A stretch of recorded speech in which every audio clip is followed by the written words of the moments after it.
오늘 이사야 9장 2절부터 7절까지 말씀을 중심으로 메시아의 이름, 첫 번째 시간 기묘한 모사라는 제목으로 함께 은혜를 나누기 원합니다. 이름대로 산다는 말 다 들어보셨죠? 그래서인지 이름을 아주 중요하게 여기는 문화가 전 세계적으로 여러 시대에 걸쳐서 다 나타나고 있습니다. 그래서 먼저 불교권에서 보면요, 명전기성이라는 말이 있습니다. 이름에 본성이 담겨 있다라는 뜻이고요. 또 유교권에서도 비슷한 말이 있는데 정명순행이라는 말이 있습니다. 이름이 바르면 하는 일이 순조롭다라는 뜻입니다. 또 그런가 하면 유럽으로 넘어가서 독일에서는요, 좋은 이름을 가진 사람은 인생의 절반을 성공한 것이다, 이런 속담도 있고요. 중동 지방으로 넘어가면 탈무드에서는 이름보다 소중한 것은 없다, 이런 말도 있습니다. 그만큼 이름에 담긴 중요성을 모든 사람들이 전 세계적으로 다 인식하고 있다는 반증이겠죠. 우리 성경에도 이름의 중요성을 이야기합니다. 전도서 7장 1절 말씀 같이 한번 읽어보겠습니다. 아름다운 이름이 보배로운 기름보다 낫고 죽는 날이 출생하는 날보다 나으며, 복된 이름, 훌륭한 이름이 부귀영화보다 낫다고 합니다. 왜 그렇게까지 이 이름이 중요할까요? 한번 생각해 보면요, 내 이름은요, 누가 듣습니까? 내가 듣습니다. 내 이름, 내가 들으라고 짓는 그 이름. 여러분, 믿음이 들음에서 난다고 할 때에 그 이름을 들으면서 내가 나를 파악하고 내가 나를 믿고 그 내가 나를 믿는 대로 만들어 가는 것 아니겠습니까? 그 이름이 나쁜 이름이라면 그 이름은 나를 나쁘게 만들어 가고요. 그 이름이 좋은 이름이라면 그 이름은 나를 좋게 아름답게 만들어 가는 것이겠죠. 그래서 사람들이 계명도 하고 연예인들은요, 좋은 이름 찾아가지고 그 활동하는 이름도 짓고 하는 것입니다. 하나님께서도요, 하나님의 사람들의 이름을 바꾸시지 않습니까? 아브람이었던 사람을 아브라함으로 바꾸고요, 사레였던 사람을 사라라고 바꾸시고, 또 야곱을 이스라엘이라는 이름으로 바꾸어 주십니다. 이렇게 하나님이 하나님의 사람들의 이름을 바꿔주시는 경우도 있고요. 또 하나님을 만난 이후에 자신의 이름을 완전히 바꿔버린 사람도 있죠. 바로 사울입니다. 사울이 예수님을 만난 이후에 바울로 이름을 바꾸죠. 전에 사울이라는 이름을 가지고 살았던 삶과는 완전히 다른 삶을 살겠다, 다른 존재가 되겠다라는 것입니다. 새로운 이름으로 새로운 존재가 되어서 그전과는 다른 사명을 가지고 새로운 삶을 살게 되죠. 우리 이름이 그렇게 중요합니다.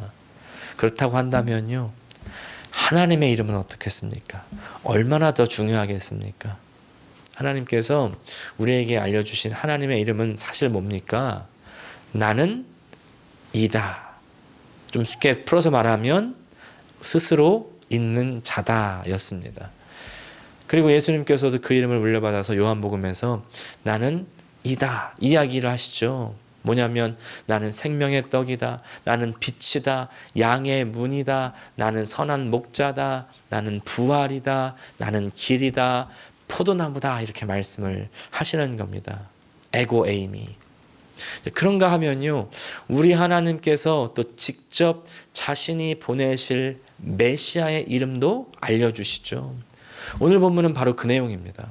오늘 말씀에서는 하나님께서 이 새로운 메시아를 보내서 이스라엘을 완전히 뒤바꾸고 나라를 부강하게 만들고 어두운 데 빛을 밝히고 압제자를 없애버리고 모든 다툼을 멈추게 할 것이다. 새로운 나라를 임하게 할 것이다. 그리고 그 모든 일을 할 분인 그 메시아, 하나님께서 보내시는 자, 그 메시아께서 이런 이름들로 불릴 것이다 라는 말씀입니다. 오늘 이사야가 예언하고 있는 이름은 총 4가지입니다. 6절을 다시 한번 읽겠습니다. 이는 한 아기가 우리에게 낳고 한 아들을 우리에게 주신 바 되었는데 그의 어깨에는 정사를 메었고 그의 이름은 기묘자라 모사라 전능하신 하나님이라 영존하시는 아버지라 평강의 왕이라 할 것임이라. 기묘자, 모사, 전능하신 하나님, 영존하시는 아버지, 평강의 왕. 네 개가 아니라 5개 아닌가요? 네, 이게 뭐냐면요. 사실은 번역의 어려움이라고 할 수 있습니다. 사실은 이 펠레, 오예츠라고 할 때 펠레, 기묘자, 오예츠, 모사라고 하는 말들은요. 기묘자, 모사 이렇게 따로따로 떨어져 있는 말이 아니라 한 단어로 기묘자, 모사입니다. 기묘자, 모사. 다시 말해서 기묘한 모사라는 것이죠.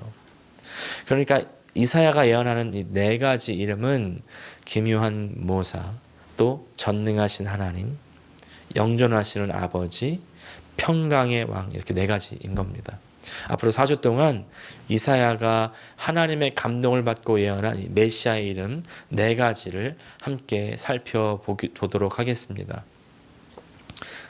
그 중에 오늘 함께 나눌 이름은요, 첫 번째 이름 기묘한 모사입니다. 근데 이건요, 지금 우리가 지금 쓰는 말이 아니기 때문에 사실은 이해가 조금 어려울 수 있습니다.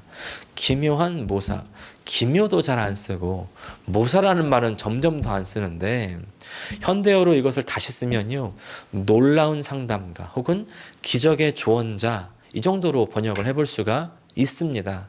하지만 이 번역은 우리에게 조금 오해를 불러올 소지가 있습니다. 먼저 모사라고 번역한 이 요에츠, 이 모사, 상담가, 조언자 이렇게 번역을 할 수 있는데요. 이렇게만 이야기하면 그냥 뭔가 왕의 조언자 혹은 상담가로서 우리가 그냥 힘든 이야기를 하면 들어주고 또 옆에서 쓸모있는 조언들을 해주는 그런 사람 정도로 생각되지 않습니까?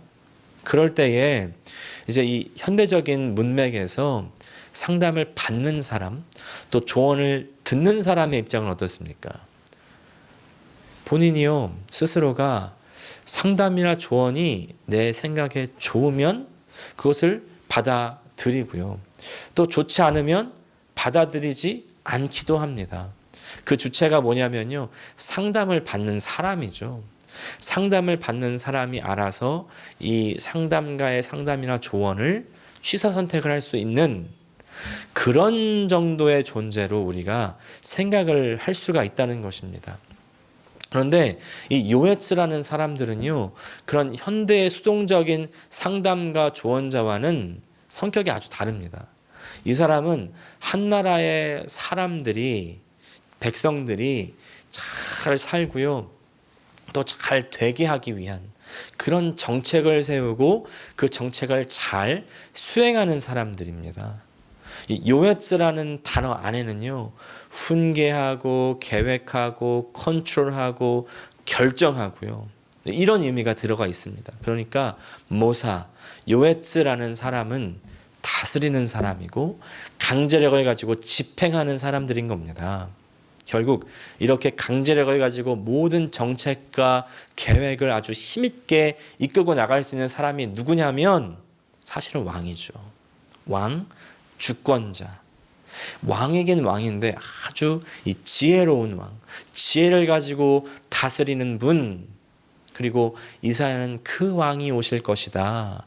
그분이 메시아고 그분이 바로 이제 우리가 알고 있는 예수님이다. 이렇게 말씀하는 것이죠. 그런데 이 왕은요, 세상의 왕과는 좀 다릅니다.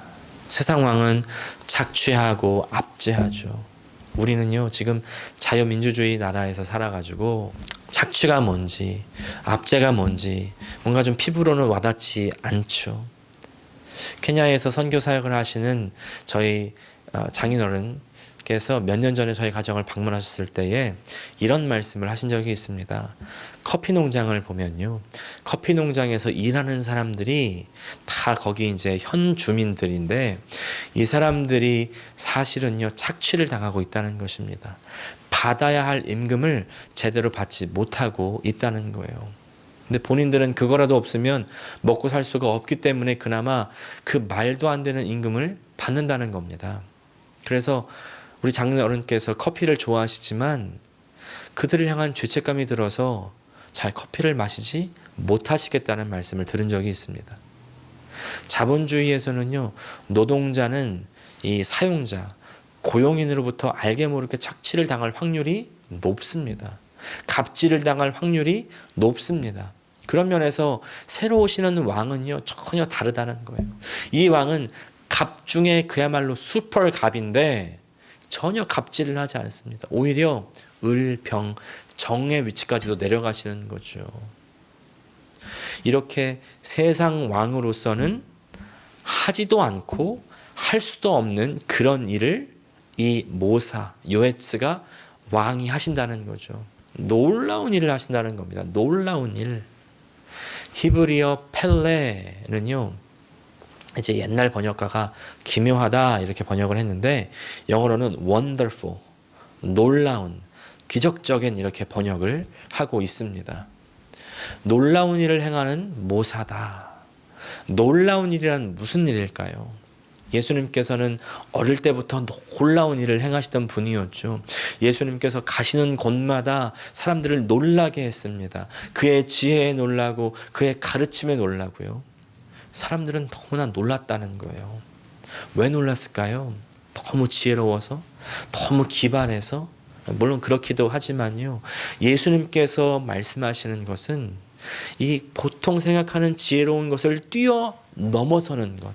왜냐하면 일반 사람들로서는 할 수 없는 일, 그리고 불가능한 일을 말하고 있기 때문입니다. 마가복음 10장 25절부터 27절까지 말씀 같이 읽겠습니다. 낙타가 바늘 귀로 들어가는 것이 부자가 하나님의 나라에 들어가는 것보다 쉬우니라 하시니 제자들이 매우 놀라 서로 말하되 그런즉 누가 구원을 얻을 수 있는가 하니 예수께서 그들을 보시며 이르시되 사람으로는 할 수 없으되 하나님으로는 그렇지 아니하니 하나님으로서는 다 하실 수 있느니라. 예수님께서는요, 사람으로는 할 수 없는 일, 하나님이라면 하실 수 있는 일, 바로 그 일들을 말씀하시는 것입니다. 하나님께서 하시는 일들이 어떤 일들입니까? 하나님께서는 이런 일들을 하셨죠. 하나님께서 아브라함에게 말씀하시기를 네 안에 사라가 아들을 낳을 것이다, 이렇습니다. 지금 사라가 몇 살이에요? 90살이에요. 아니, 제가 늙었는데 어떻게 아들을 낳겠습니까? 그랬더니 창세기 18장 14절 말씀, 여호와께 능하지 못한 일이 있겠느냐. 기한이 이를 때에 내가 내게로 돌아오리니 사라에게 아들이 있으리라. 능하지 못한 일이 있겠느냐. 이 뜻은요, 이것이 어려운 일이겠느냐, 놀라운 일이겠느냐. 이때 사용된 능하지 못한 일이라는 단어가 바로 펠레, 놀라운 일이라는 말입니다. 같은 단어예요. 사람으로서는 완전히 불가능한 일, 세상은 절대 안 된다고 하는 그 일을 하러 오신 분이 바로 메시아, 예수라는 것이죠. 우리가 생각하는 사람으로서는 불가능한 그런 일, 보통은 우리 어떤 생각합니까? 질병에 낫는 일들, 또 내 인생에 내가 해결할 수 없는 불가능한 문제들이 해결되는 일들, 또는 여호수아로 따지면 요단강을 가르고 여리고를 무너뜨리는 그런 일들, 소위 말하는 종교적인 기적들 생각하지 않습니까? 그런데 예수님께서 말씀하시는 이 놀라운 일은요, 다시 말해서 사람으로서는 불가능한 일, 단지 어떤 눈에 보이는 그런 센슈얼한 일들이 아닙니다. 더 깊은 속으로 들어가는 거예요. 우리 본성에 관한 문제들입니다. 예수님께서요, 비유로 들어서 말씀하시는 이 말씀들을 들어보십시오. 우리가 들을 때에는 이미 다 들어가지고 익숙한 이야기, 알고 있는 이야기이기 때문에 그런가 보다, 당연하지, 그런 이야기들이지만, 그러나 다시 생각해 보면요, 그런 사람들은 우리 현실에는 없는 사람들이에요. 예를 들어서 선한 사마리아인 같은 사람입니다.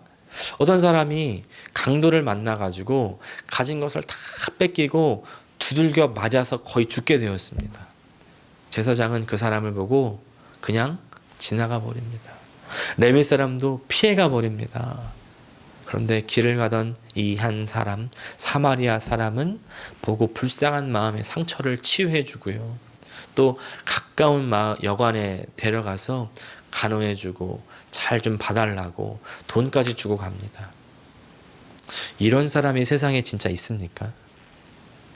또 이런 이야기도 하시죠.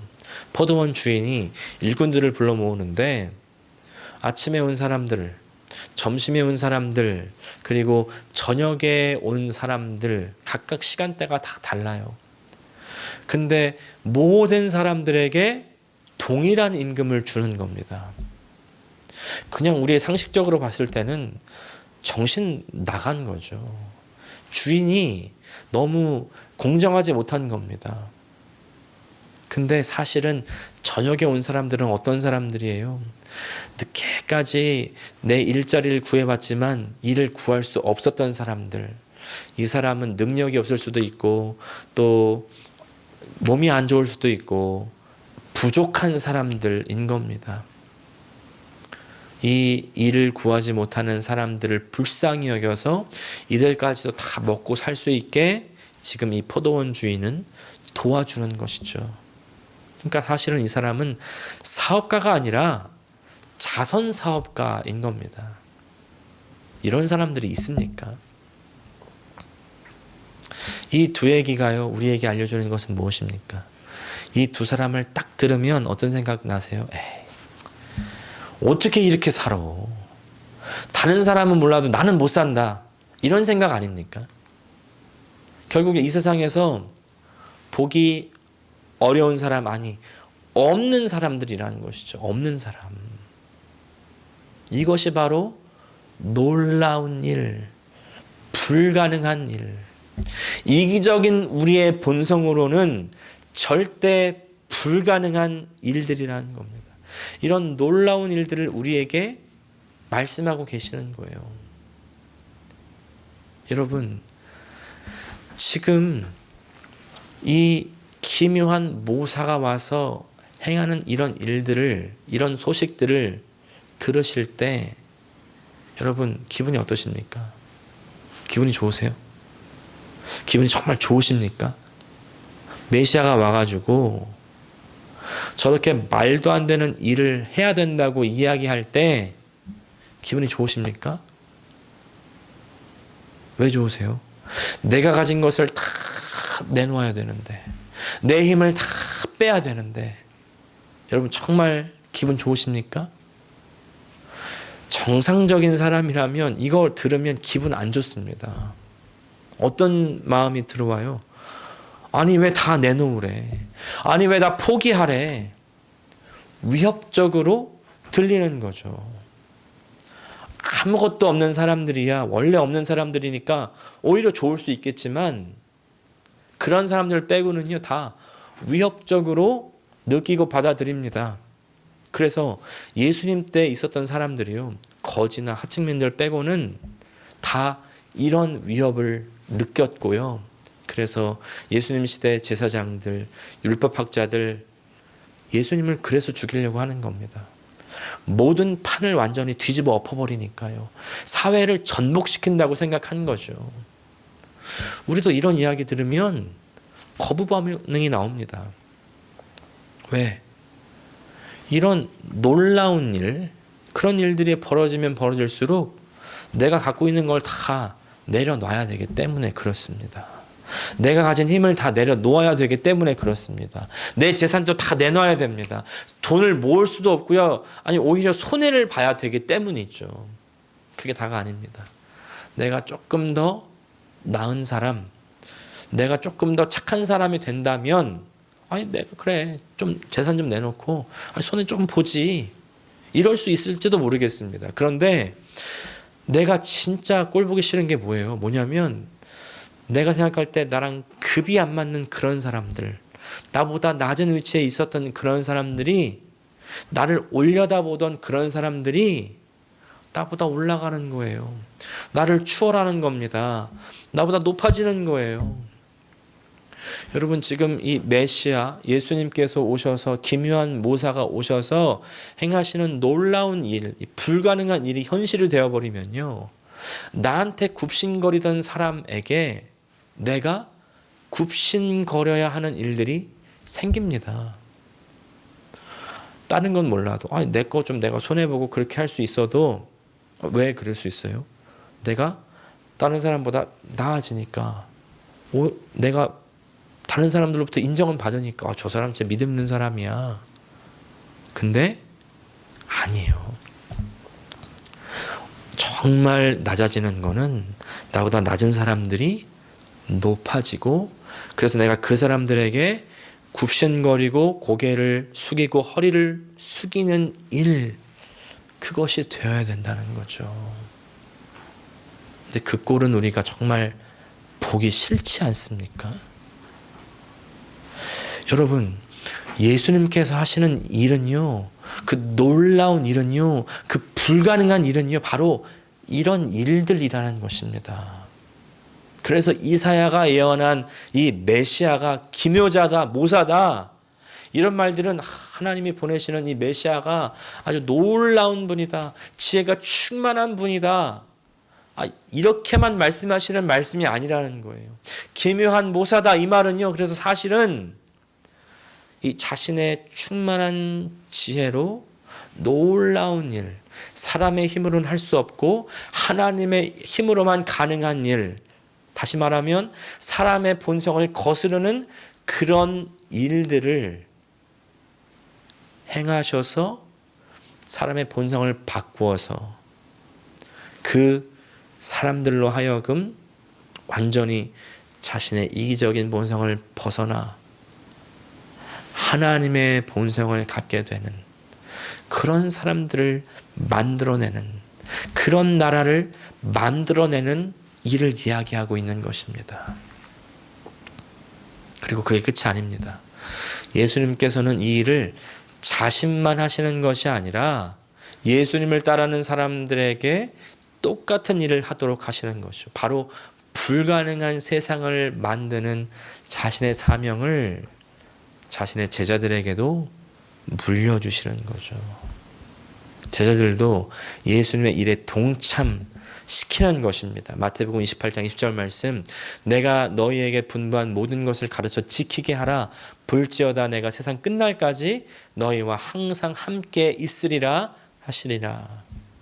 그리고 세상이 할 수 없는, 하지 않는 일들을 하는 그 예수님을 싫어가지고 죽였던 것처럼 예수님과 똑같은 일을 하는 제자들도 세상은 싫어하고 죽입니다. 그래서 예수님의 제자들은요, 모두 십자가의 길을 가는 거고 죽음의 길을 가는 거죠. 그게 바로 기묘한 모사가 와서 하는 일, 그리고 기묘한 모사를 따르는 사람들이 하는 일입니다. 여러분, 이 기묘한 모사이신 예수님께서 하신 일들을 받아들이십니까? 다시 한번 말씀드립니다. 예수님께서는 우리에게 행하시는 일들은요, 우리들의 이기적인 본성을 죽이고 새로운 방식으로 살기를 요청하는 겁니다. 손해보는 방식으로 내 자산이 없어지고 내 위치가 낮아지고 그와 반비례해서 다른 사람이 높아지고 내 앞에서 굽신거리던 사람 앞에 내가 굽신거려야 하는 그런 삶의 방향이에요. 내가 그렇게 살기를 원하시고 그런 삶의 방식을 내가 또 전파하기를 원하시는 것이죠.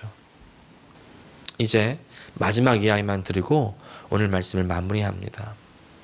데이비드 플랫 목사님이 쓴 Radical이라는 책을 보면요, 현대판 복음과 성경이 가르치는 복음의 차이점을 이야기합니다.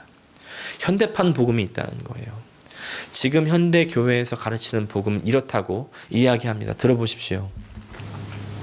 하나님은 우리를 사랑하시고 우리를 향한 놀라운 계획을 가지고 계십니다. 그래서 이런저런 단계만 거치면, 이런 일들을 하면 구원을 받을 수 있습니다. 자, 여기서 우리를 향한 놀라운 계획은 뭘 말하는 거예요? 우리가 보통 생각할 때에 주로 잘 되는 것, 형통한 것, 병이 낫고 장수하고 원하는 것들을 받고, 그죠? 다른 사람들로 인정받고요, 영광을 얻고 마치 요셉이 총리가 되듯이 그런 것들이죠. 어떠십니까? 이게 정말 맞는 이야기입니까? 이게 성경이 말하는 겁니까?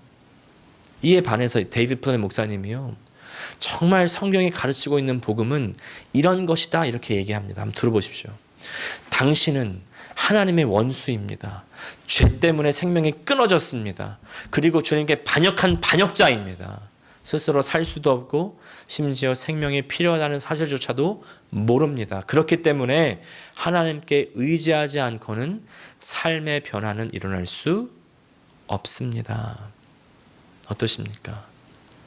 하나님께서 우리를 향해 가지고 계신 놀라운 계획은요, 잘되고 형통하는 수준의 것들이 아니에요.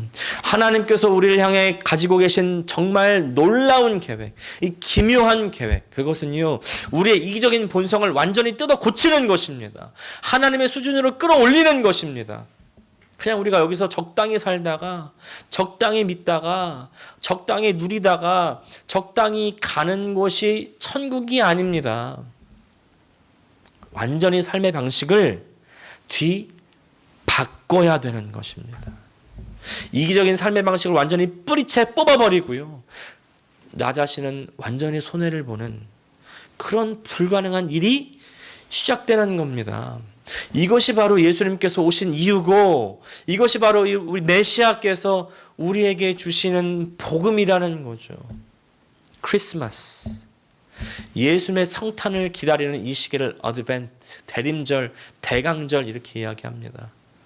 저를 포함한 우리 모두가요, 다 예수님을 기다려요. 왜 기다립니까? 저는요, 예전에 크리스마스 선물 받으려고 기다렸습니다. 조금 커서는요, 친구들과 놀러 가려고 기다렸습니다. 좀 더 커서는요, 교회에서 봉사하고 또 일하면서는요, 크리스마스를 기다렸을까요? 안 기다렸어요. 반대로요, 저는 반대로 갔습니다. 제일 기다리지 않는 시기가 된 겁니다. 왜냐하면 일이 너무 많기 때문에. 제 옛날 담임 목사님이었던 우리 김재희 목사님이 얼마나 예민해지시는지요. 크리스마스가 오는 게 저한테는 스트레스였어요. 크리스마스를 옛날에 기다렸던 이유, 또 이제 와서 이제 크리스마스를 기다리지 않게 되었던 이유, 둘 다 뭐예요? 내 중심이잖아요. 내 중심. 이런 내 중심적인 사고방식이 뿌리채 뽑히기 위해서는 기묘한 모사가 오셔야 되는 거죠. 사람의 본성으로 완전히 불가능한, 먼저 자신이 십자가의 희생을 치르시고 그 다음에 자기를 죽인 사람들을 용서하시고, 사람의 본성으로는 불가능한 그런 용서를 하시는 거죠. 그리고 그렇게 예수님을 믿는 우리들을 그 불가능한 일로 부르시는 것입니다. 올해 2022년 크리스마스를요, 우리가 기다릴 때 내 중심에서 벗어나서 하나님 중심으로 돌아가는 그런 진정한 크리스마스, 하나님께서 우리에게 주시기 원하시는 그 크리스마스 성탄이 되시기를 축복합니다. 내 인간 본성으로는 불가능한 일이 일어나는 크리스마스, 그것이 바로 크리스마스의 진정한 의미입니다. 이기적인 본성에서 벗어나는 놀라운 일이 일어나는 기묘한 모사의 역사, 그 크리스마스가 되시기를 간절히 축복합니다. 기도하겠습니다. 하나님, 우리 아버지, 하나님께서 놀라운 일들을 행하시며 또 그런 놀라운 일들을 우리에게 주실 때에 그 놀라운 일들은 세상에서 잘 되고 잘 먹고 누리는 것이 아니라 바로 우리 사람으로는 할 수 없는, 인간의 본성과는 반대되는 하나님의 본성에 부합하는 그런 일들을 하는 것입니다. 하나님, 예수님께서 말씀하시고 행하신 그 놀라운 일, 그 불가능한 일, 우리가 보고 받아들이고 그 주 예수 그리스도의 은혜로 말미암아 우리도 그 불가능한 일 가운데 십자가의 길을 따라가는 이번 2022년 성탄이 되게 하여 주시옵소서. 예수님의 이름으로 기도합니다. 아멘.